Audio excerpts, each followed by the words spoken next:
Hi guys, welcome to I'm Right or Else. I can't believe that worked on the first try. Usually you gotta do like a few times. I'm sure you guys noticed that the tree is up. I call it a tree and not a Christmas tree because of course Christmas doesn't mean anything anymore because nothing does. Especially not American democracy. I mean, you gotta hand it to the Republican Party to just be an absolute dumpster fire where prom babies go to die. I'm just a prom night dumpster baby. Remember when Republicans try to actually stand by some value? Guess who gets to judge who now? Well, let's get into it. Remember last year in January when Australia had those fires and there were pictures of like kangaroos running away from flames? And months later we were like, should have known this year would suck. Remember the marsupials? And by the end of 2020, at the very least we had a little bit of hope because even if you don't like Joe Biden, you had to be excited that maybe normal could happen. Well, 2021 showed up like a dad who had too much to drink at the high school reunion and, regretting his life decisions, showed up to the house and said, you're adopted, because instead of investing that $40,000 in, I don't know, maybe Google stock, they fucking bought you. On January 6, 2021, a group of far-right Trump-supporting, dip-spitting, neck-bearding, flannel-wearing, favorite beer is Bud Light,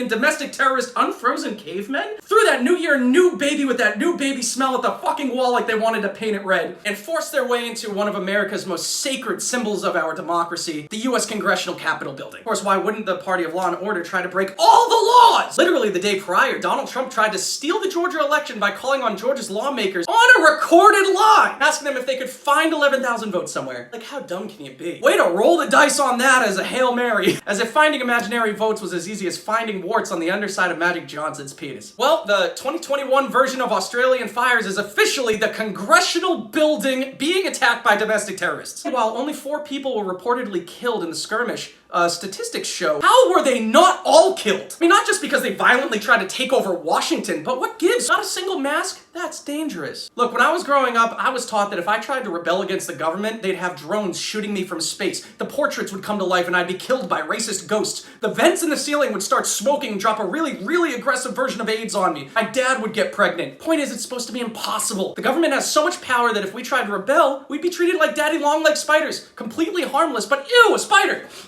I mean, let's look at the history of the Republican Party for the past 40 years. You guys have used your political party and your religion to hate black people, hate Hispanic people, any minority, LGBTQ, and also to make sure that women aren't allowed to talk. If you voted for Donald Trump, I gotta ask you one simple thing. Did you really not expect something like this to happen? The only thing that I can imagine is that 74 million people in America just said, let's burn it down. Let's burn this bitch. I think it's time for us to actually start employing empathy, and that's where all of this has been lost. It's because people don't care about other people. People aren't listening to either side. I gotta admit, one side is reacting a little bit worse than the other, but we're all extremists now. Everybody's always one side or the other, and that has created the fringe groups that are even worse. Like that dude.